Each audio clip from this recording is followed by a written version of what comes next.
For me, the potential is that wow factor of being able to balance the science and the art of coaching. For the members, but clearly run by the members as well. I think it really helps people get out of their own way and really tap into what it is they really want to be, kind of awaken aspiration, tap into that core potential and bring people alive.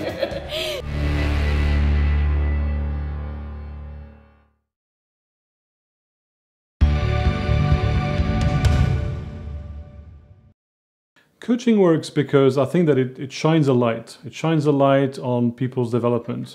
I think one of the things that makes coaching really effective is that it helps people see they've got more choices than they realised they had. It's important that senior managers in organisations understand that it adds real value both for them but also for their business. Buys them some time, gives them some space, enables them to think around that wonderful word strategy, whereas most of the rest of their life is spent locked into the day job. I think because it really empowers people and really supports people to create their own journey, as opposed to somebody maybe directing them or somebody determining where it is that they need to go. It's really valuable for an organisation to have coaching because it releases potential in people, it opens them up and it enables them to find their own solutions. I think in coaching there's no other forum for someone to really hear their thoughts out loud and to hear them come to life. And for that purpose, it's a very creative and empowering conversation. I think first off, I think it's a very privileged relationship that involves the client and the coachee. I think it's a relationship that's focused on people's learning, development and growth. I think from a coaching perspective, I think it's about asking questions that make people stop and think. Because I think in today's society we move around, we rush around so much, so it's a very privileged place to have somebody who helps you stop, think, consider.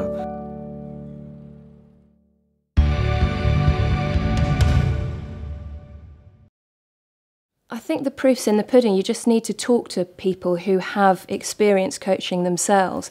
You know, the inspiration it gives people, the confidence it gives people to be curious about the world again, to try new things, to be better, to perform better.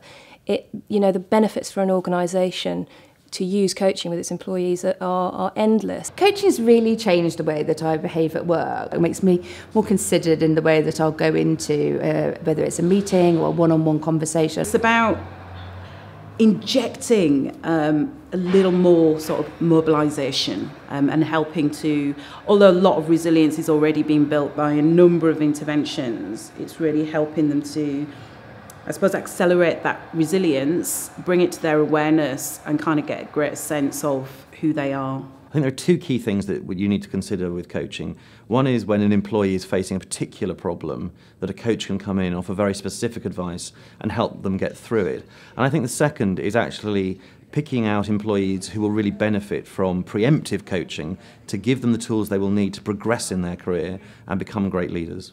I became more of a strategic player, able to see the bigger picture and to actually put my views forward in, say, a meeting more vocally and more to the point, as well as in one-to-ones. What we've done recently is build on the great legacy of development that City has. So coaching is now a thread through a lot of the development that we offer our managers and leaders. So our managers and leaders are adopting coaching.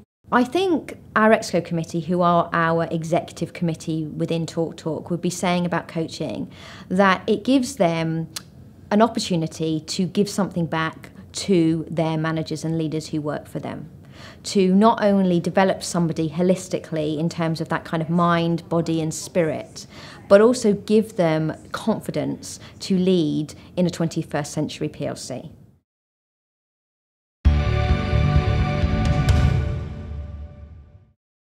Coaching now is getting much more out into society. Within the AC, as an example, CSR is really important to us, and many of our members are volunteering, gifting their time to actually give back to community. So whether it's professional coaching or coaching as an ethos, we're seeing coaching go beyond what we normally thought it to be. I think it's a really, really exciting time. You know, over the past few years, all the literature and research that's come through in the world of neuroscience, social cognitive neuroscience, emotional intelligence, it's really helping to make what we do so much more robust. There are some big questions about the profession which have not yet been answered. So, for example, is it a profession? Should you formalize admission, training, exit? And these are counterintuitive for coaching and the AC because we're such an inclusive group. Coaching is moving towards regulation, and that coaches should welcome it as a way of even more legitimising the profession of coaching and helping us grow further, rather than limiting or constraining us in any way. The coaching buyers have now become key coaching players as well. They're helping to shape the profession. We need to probably drive coaching to lower levels in organisations. So rather than it being an elitist thing just for the most senior people, my opinion is coaching can make a bigger difference further down the organisation. They make a bigger difference to people early in their careers. They will actually go even further later on. There is a trend at the moment for organisations to be training people internally in coaching skills rather than spending money on external coaches. We need to think about ways that we can use webinars, telephone coaching, so that we have a real sense of accessibility for the people who want to use it for their continuous professional development. One area I'm actually particularly interested in is the use of intuitive online systems as well as computerized systems, so that people can be coached literally by a computer. One of the things that I think would be absolutely phenomenal is if everyone were coached in the world, because if we were able to do that, I think we would see distinctive change for individuals, for society, and for the world in general.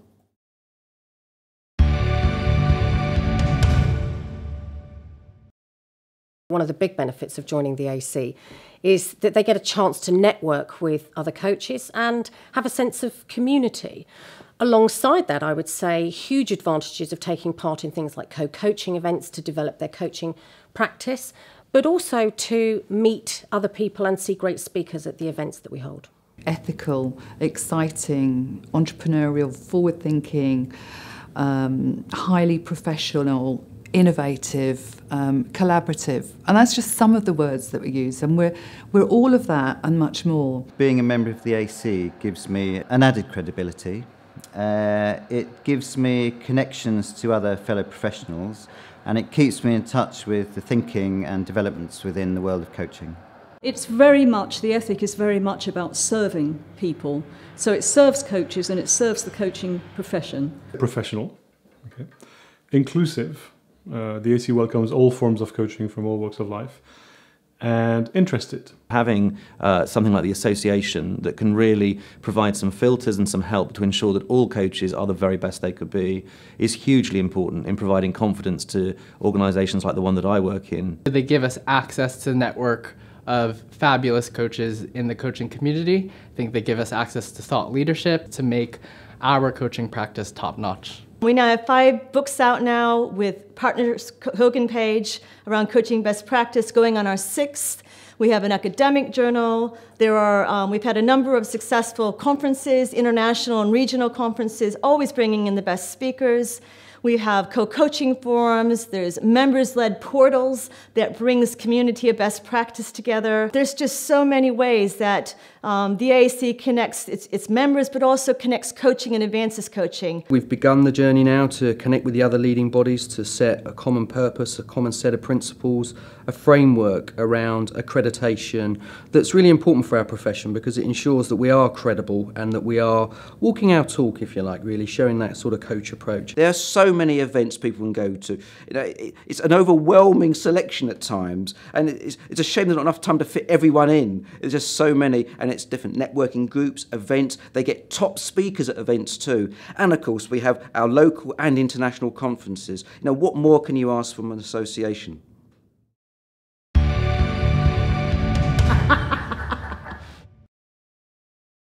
In my view, the Association for Coaching should be celebrating 10 fantastic years as being the leading body within the coaching industry.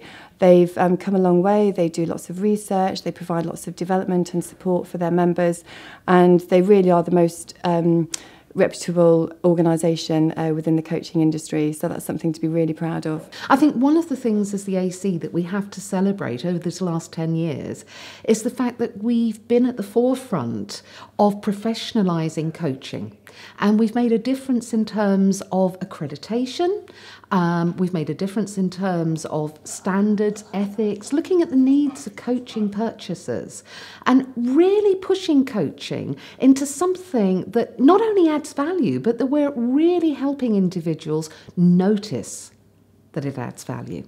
I think there's a lot to commend over the last 10 years in terms of providing a professional platform for coaches starting in the UK, including accreditation and supervision, as well as recognition of training providers and providing a forum through online means and also the conferences for the profession to develop its credentials. I'm just as passionate about the AC today as I was 10 years ago. I still wake up every morning feeling really proud to be part of such an association. And the elements that make that up for me are the people I work with. So the great teams we have on board, our members and what they do, and the services we create, and being part of that dynamic, vibrant community. The AC has been built on an entrepreneurial and pioneering spirit. And I think that's really important for us, that we continue to pioneer, that we continue to innovate, and that we continue to stretch the boundaries of the professional global coaching community. Our strategy is both a local and a global approach. It's the both.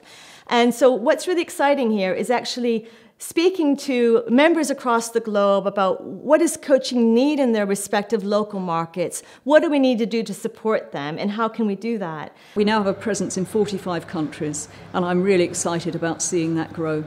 The whole profession, it's become much more sophisticated. It's got its journal, it's got the conferences, and it's very well thought of. Finally, for me, this time, 10 years on, is a moment in time to take a pause. It's a time to take a pause to celebrate. It's a time to take a pause to be thankful, to really be grateful for not just where it's come. I mean, coaching is now just about a profession, I think most would say, and it's been remarkable, the journey, and it continues to be a journey. We are a volunteer-led organization. These are people that give their time to actually, because they care passionately about what the AC is about and what it can become. So I'd like to say thank you.